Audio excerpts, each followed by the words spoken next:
Hello everyone, Ron here from LTL Tutoring Central, and it's story time again. This is a short story, but it's a relatively long short story by Mark Twain, and it's called The Celebrated Jumping Frog of Calaveras County. It was written in 1865, and it was one of his early stories that got him national attention and started to point him on the road to writer fame, I guess you could say. He uses informal dialect in the story, as he does in many of his stories, and I've tried to imitate the dialect as much as I can, so hopefully it works out well. It might be difficult to understand because of that, so you can back up, go over it again, go slowly, look up some of the words or terms if you're not familiar with them. Of course, if you have any questions and you're watching on YouTube, you can put the questions below, or you can always go to my website or my email and send me an email, and I will try to answer your questions to the best of my ability. It's a very interesting story. I think it's hilarious. I think it's very funny. It also reminds me of some people, not exactly, but it reminds me of some people that I've met throughout my years. So I hope you enjoy this story by Mark Twain. Let's get started now. In compliance with the request of a friend of mine who wrote me from the East, I called on good-natured, garrulous old Simon Wheeler and inquired after my friend's friend, Leonidas W. Smiley, as requested to do, and I hereunto append the result. I have a lurking suspicion that Leonidas W. Smiley is a myth, that my friend never knew such a personage, and that he only conjectured that, if I asked old Wheeler about him, it would remind him of his infamous Jim Smiley, and he would go to work and bore me nearly to death with some infernal reminiscence of him as long and tedious as it should be useless to me. If that was the design, it certainly succeeded. I found Simon Wheeler dozing comfortably by the barroom stove of the old dilapidated tavern in the ancient mining camp of Angels, and I noticed that he was fat and bald-headed and had an expression of winning gentleness and simplicity upon his tranquil countenance. He roused up and gave me a good day. I told him a friend of mine had commissioned me to make some inquiries about a cherished companion of his boyhood named Leonidas W. Smiley. Reverend Leonidas W. Smiley, a young minister of the gospel, who he had heard was at one time a resident of Angel's Camp. I added that if Mr. Wheeler could tell me anything about this Reverend Leonidas W. Smiley, I would feel under many obligations to him. Simon Wheeler backed me into a corner and blockaded me there with his chair, and then sat me down and reeled off the monotonous narrative which follows this paragraph. He never smiled, he never frowned, he never changed his voice from the gentle flowing key to which he tuned the initial sentence. He never betrayed the slightest suspicion of enthusiasm, but all through the interminable narrative there ran a vein of impressive earnestness and sincerity, which showed me plainly that, so far from his imagining that there was anything ridiculous or funny about his story, he regarded it as a really important matter, and admired its two heroes as men of transcendent genius in finesse. To me, the spectacle of a man drifting serenely along through such a queer yarn without ever smiling was exquisitely absurd. As I said before, I asked him to tell me what he knew of Reverend Leonidas W. Smiley, and he replied as follows. I let him go on his own way and never interrupted him once. There was a feller here once by the name of Jim Smiley in the winter of '49, or maybe it was the spring of '50. I don't recollect exactly. Somehow, though, what makes me think it was one or the other is because I remember the big flume wasn't finished when he first came to the camp. But anyway, he was the curiousest man about, always betting on anything that turned up you ever see. If he could get anybody to bet on the other side, and if he couldn't, he'd change sides. Anyway, that suited the other man would suit him. Anyway, just so's he's got a bet, he was satisfied. But still, he was lucky, uncommon lucky.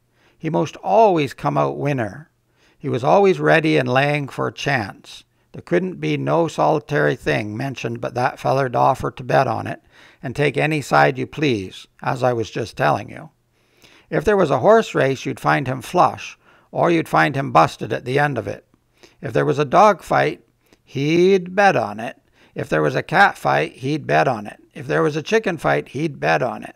Why, if there was two birds setting on a fence, he would bet you which one would fly first, or if there was a camp meeting, he would bet there regular to bet on Parson Walker, which he judged to be the best exhorter about here, and so he was, too, and a good man. If he even seen a straddlebug start to go anywheres, he would bet you how long it would take him to get wherever he was going to, and if you took him up, he would follow that straddlebug to Mexico, but what he would find out, where he was bound for, and how long he was on the road. Lots of the boys here has seen that Smiley and can tell you about him. Why, it never made no difference to him. He would bet on anything. The dangdest feller. Parson Walker's wife laid very sick once, for a good while, and it seemed as if they weren't going to save her. But one morning he come in, and Smiley asked how she was, and he said she was considerable better. Thank the Lord for his infinite mercy, and coming on so smart that, with the blessing of Providence, she'd get well yet. And Smiley, before he thought, says, "Well, I'll risk 2.5 that she don't anyway." This year Smiley had a mare. The boys called her the 15-minute nag, but that was only in fun, you know, because of course she was faster than that. And he used to win money on that horse for all she was so slow and always had the asthma or the distemper or the consumption or something of that kind. They used to give her 200 or 300 yards start and then pass her underway.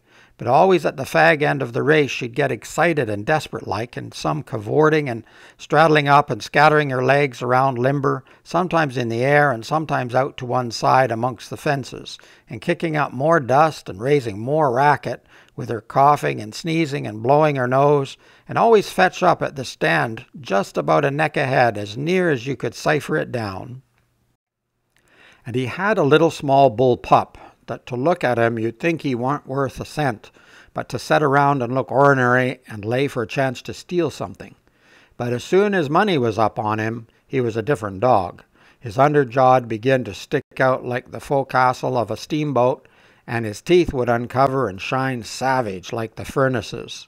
And a dog might tackle him and bullyrag him and bite him and throw him over his shoulder 2 or 3 times, and Andrew Jackson, which was the name of the pup, Andrew Jackson, would never let on but what he was satisfied and hadn't expected nothing else, and the bets being doubled and doubled on the other side all the time till the money was all up, and then all of a sudden he would grab that other dog just by the jint of his hind leg and freeze to it. Not jaw, you understand, but only just grip, and hang on till they throwed up the sponge, if it was a year.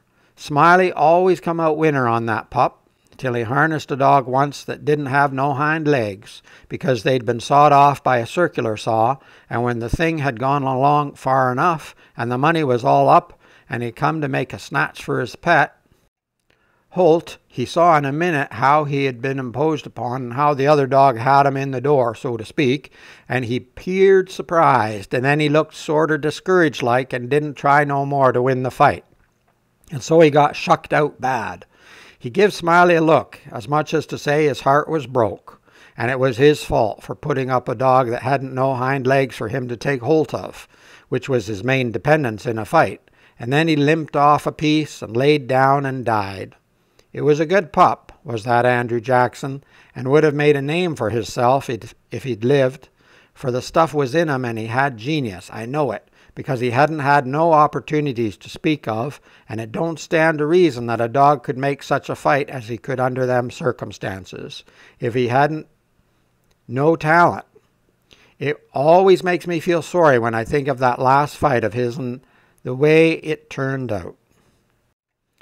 Well, this year Smiley had rat terriers and chicken cocks and tomcats and all them kind of things, till you couldn't rest, and you couldn't fetch nothing for him to bet on but he'd match you. He catched a frog one day and took him home, and said he'd calculated to educate him, and so he never done nothing for 3 months but set in his backyard and learn that frog to jump. And you bet you he did learn him too.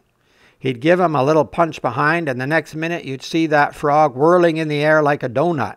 See him turn one somerset, or maybe be a couple, if he got a good start, and come down flat-footed and all right, like a cat. He got him up so in the matter of catching flies, and kept him in practice so constant that he'd nail a fly every time as far as he could see him. Smiley said all a frog wanted was education, and he could do most anything, and I believe him. Why, I've seen him set Dan'l Webster down here on this floor, Dan'l Webster was the name of the frog, and sing out, "Flies, Dan'l, flies," and quicker'n you could wink he'd spring straight up and snake a fly off'n the counter there and flop down on the floor again as solid as a gob of mud, and fall to scratching the side of his head with his hind foot, as indifferent as if he hadn't no idea he'd been doing any more'n any frog might do. You never see a frog so modest and straightforward as he was, for all he was so gifted. And when it came to fair and square jumping on a dead level, he could get over more ground at one straddle than any animal of his breed you ever see. Jumping on a dead level was his strong suit, you understand, and when it come to that, Smiley would ante up money on him as long as he had a red. Smiley was monstrous proud of his frog, and well he might be, for fellers that had traveled and been everywheres all said he laid over any frog that ever they see. Well, Smiley kept the beast in a little lattice box, and he used to fetch him downtown sometimes and lay for a bet.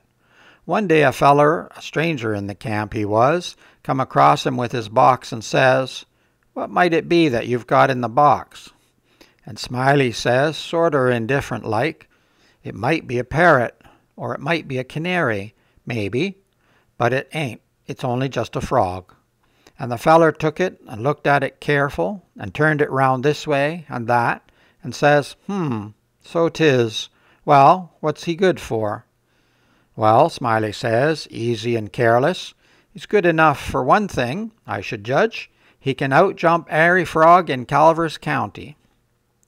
The feller took the box again and took another long particular look and give it back to Smiley and says very deliberate, "Well, I don't see no p'ints about that frog that's any better'n any other frog." "Maybe you don't," Smiley says.